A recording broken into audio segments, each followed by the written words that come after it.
கரூர் சம்பவம் தொடர்பாக தாவேகாவினர் தாக்கல் செய்த 5 மனுக்களில் 4 மனுக்கள் ஏற்கப்பட்டிருக்கிறது. முக்கிய செய்தியின் விவரங்களை வழங்க இணைகிறார் செய்தியாளர் மாரிச்சாமி. வணக்கம் மாரிச்சாமி, இந்த 4 மனுக்கள் தொடர்பான முழு விவரங்கள் என்ன?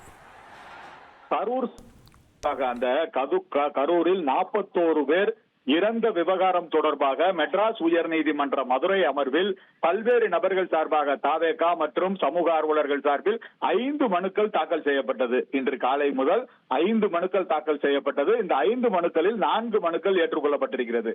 முதல் மனுவானது ஆதவ் அர்ஜுனா பெயரில், அதாவது தாவேகாவினர் தமிழக வெற்றி கழகத்தின் நிர்வாகி ஆதவ் அர்ஜுனா பெயரில் என்ன அதில் கேட்டிருக்கிறார்கள் என்றால், இந்த விவகாரம் தொடர்பாக, கரூர் சம்பவம் தொடர்பாக சிபிஐ விசாரணை வேண்டும். அதுபோக அந்த பகுதியில், கரூர் சம்பவம் நடந்த பகுதியில் உள்ள சிசிடிவி கேமராக்களின் புட்டேஜ்களை பாதுகாக்க வேண்டும். அதுபோக விஜய் மற்றும் தாவேகாவினர் அந்த கரூர் சம்பவத்தில் பாதிக்கப்பட்டவர்களை நேரில் சென்று பார்ப்பதற்கு தடை விதிக்க கூடாது, பாதுகாப்பு வழங்க வேண்டும் உள்ளிட்ட கோரிக்கைகளை வலியுறுத்தி ஒரு மனு தாக்கல் செய்யப்பட்டிருக்கிறது. இது ஒரு பொதுநல மனு. இந்த பொதுநல வழக்கு ஏற்றுக்கொள்ளப்பட்டிருக்கிறது. அதுபோக, அதாவது தமிழக வெற்றி கழகம் இந்த பெரிய பாதிப்பை ஏற்படுத்திய தமிழக வெற்றி கழகத்தை தடை செய்ய வேண்டும். தமிழக வெற்றி கழகத்தின் தலைவர் விஜயை உடனடியாக கைது செய்ய வேண்டும் என கோரி மதுரையைச் சேர்ந்த வழக்கறிஞர் செல்வகுமார் என்பவர் ஒரு மனுவை தாக்கல் செய்திருந்தார். அந்த மனுவும் ஏற்றுக்கொள்ளப்பட்டிருக்கிறது. அதுபோக தாவேகாவின் பொதுச் செயலாளர் புஷி ஆனந்த் தனக்கு முன்ஜாமீன் கோரி ஒரு மனு தாக்கல் செய்திருந்தார். அந்த மனு ஏற்றுக்கொள்ளப்பட்டிருக்கிறது. அதுபோக தாவேகா நிர்வாகி, தமிழக வெற்றி கழகத்தின் நிர்வாகி நிர்மல் குமார் தாக்கல் செய்த முன்ஜாமீன் மனு ஏற்றுக்கொள்ளப்பட்டிருக்கிறது. இந்த 4 மனுக்கள் ஏற்றுக்கொள்ளப்பட்டிருக்கிறது. 5வது மனு சமூக ஆர்வலர், மதுரையைச் சேர்ந்த சமூக ஆர்வலர் கே ரமேஷ் என்பவர் இந்த விவகாரம் தொடர்பாக சிபிஐ விசாரணைக்கு உத்தரவிட வேண்டும் உள்ளிட்ட பல கோரிக்கைகளை வலியுறுத்தி ஒரு பொதுநல வழக்கு தாக்கல் செய்திருக்கிறார். அந்த மனுவானது இன்னும், அதாவது அந்த வெரிபிகேஷன், லா ஆபீசர்ஸ் வெரிபிகேஷனில் இருக்கிறது. அவர்கள் மதிய இடைவேளைக்கு சென்றிருக்கிறார்கள். அவர்கள் வந்தவுடன் அந்த மனு ஏற்றுக்கொள்ளப்படுமா ஏற்றுக்கொள்ளப்படாதா என்பது தெரிய வரும். அந்த மனு நம்பர் போட்டவுடன் அந்த மனு ஏற்றுக்கொள்ளப்பட்டது என்பது தெரிய வரும். ஏனென்றால் தசரா விடுமுறை கால இந்த நீதிமன்றம் இப்பொழுது நடைபெற்றுக் கொண்டிருக்கிறது. இந்த விடுமுறை கால நீதிமன்றத்தில் இன்று ஃபைலிங் டேட், மனு தாக்கல் செய்யக்கூடிய நாள் இன்று மதியம் 1:30, காலை 10:30 மணி முதல் மதியம் 1:30 மணி வரை மட்டுமே மனு தாக்கல் செய்ய முடியும். இந்த மனு தாக்கல் செய்யும் நேரத்தில் 5 மனுக்கள் தாக்கல் செய்யப்பட்டது. ஒன்று, ஆதவ் அர்ஜுனா பெயரில் அந்த பொதுநல வழக்கு, சிபிஐ விசாரணை மற்றும் பாதுகாப்பு மற்றும் இந்த புட்டேஜ்களை பாதுகாக்க வேண்டும் என்பது கோரிய அந்த பொதுநல மனு ஏற்றுக்கொள்ளப்பட்டிருக்கிறது. அடுத்தபடியாக தாவேகா, தமிழக வெற்றி கழகம் கட்சியினால் தான் இந்த பாதிப்பு ஏற்பட்டது. இந்த மக்களை பாதித்த இந்த கட்சியை தடை செய்ய வேண்டும், விஜயை கைது செய்ய வேண்டும் என கோரிய ஒரு பொதுநல மனு ஏற்றுக்கொள்ளப்பட்டிருக்கிறது.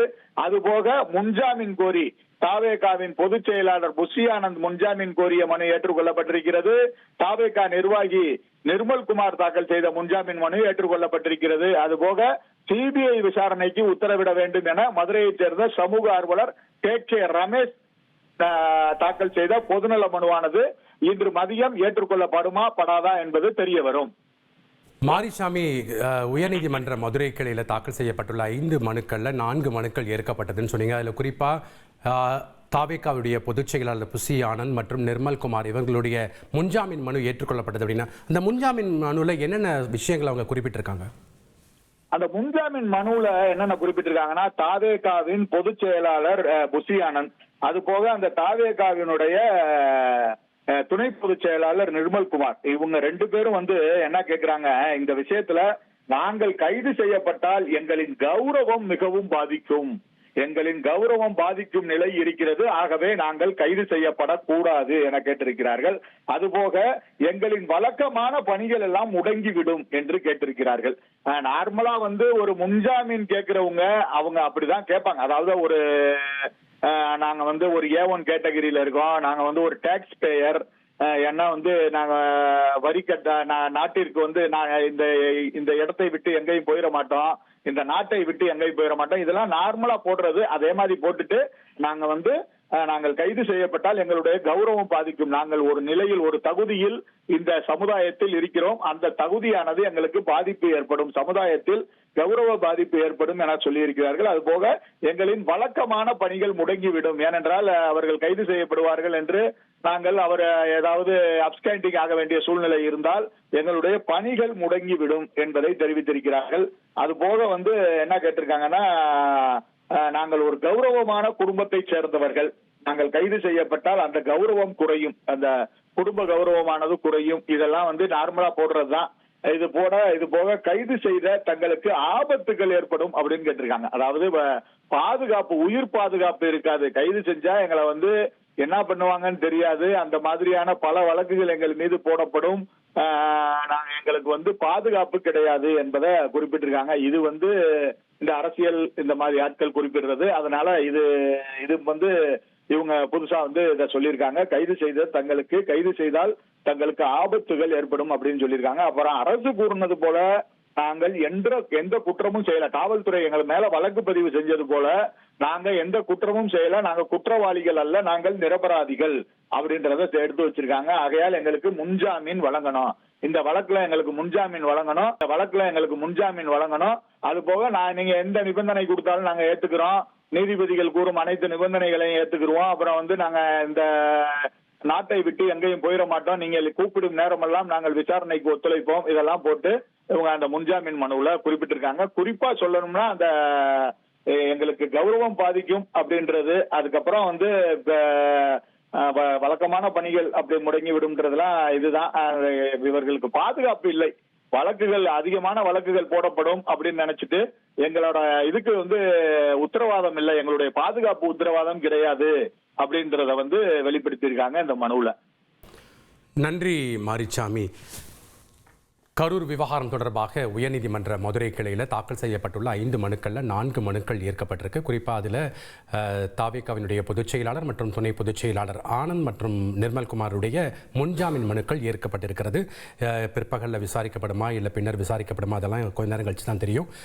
தற்போது இந்த முன்ஜாமீன் மனுக்கள் அவங்க குறிப்பிட்டிருக்கிறது, கைது செய்யப்பட்டால் எங்களுடைய கௌரவம் பாதிக்கும், எங்களுடைய உயிருக்கு பாதுகாப்பு இல்லை, நாங்கள் எந்த ஒரு குற்றமும் செய்யலை அப்படிங்கிற கருத்துக்களை முன்வைத்திருக்கிறார்கள்.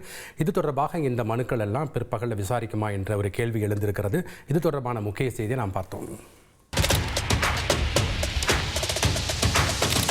அதிமுக்கிய விவரங்களை அனைவருக்கும் புரிய வைக்கும் பாட்காஸ்ட். பொருளாதாரத்தை பல ட்ரில்லியன் ஆயுதங்களை கொள்முதல் செய்கிறது, சம்பவங்களை தேடி களத்திற்கே உங்களை அழைத்து செல்லும் ஸ்பாட்லைட். அங்க இருக்கக்கூடிய கள விவரங்கள் என்ன? இந்திய ராணுவம் கடந்த 5 வருஷமாவே சார் எனக்கு ரொம்ப பிடிக்கும் அவர் வர்றதுக்காக. எங்களுடைய நியாயமான கோரிக்கை. Even at the cost of stopping. பார்வையாளர்களையும் செய்திக்குள் பங்கெடுக்க செய்யும் மக்கள் குரல். 50 ரூபாய் எங்களுக்கு தண்ணிக்கு ஒரு தீர்வே இல்லங்க 10 வருஷமா. எங்களுக்கு சரியான ஒரு விடிவு கிடைக்கவில்லை. 60,000 ஏக்கருக்கு தான் கேட்கிறோம், பிச்சை கேட்கறாங்க. புத்தம் புதிதாக, வித்தியாசமாக. சில இடங்கள்ல பாகிஸ்தான்லயே பாராட்ட வேண்டாம், ஆனால் அதற்கு கொச்சைப்படுத்த வேண்டாம் என்று நான் கேட்டுக்கொள்கிறேன். மதத்தால் இனத்தால் மக்களை எப்படியெல்லாம் பிளவுபடுத்த முடியுமோ அந்த பிளவிற்குண்டான ஆயுதமாக இந்த மாநாட்டை அவர்கள் பயன்படுத்த நினைக்கின்றார்கள். அரசியலிலிருந்து சினிமா தனித்து இயங்க முடியாது. அனைத்தும் உங்களுக்காக. எப்போதும் இணைந்திருங்கள் தந்தி டிவியுடன்.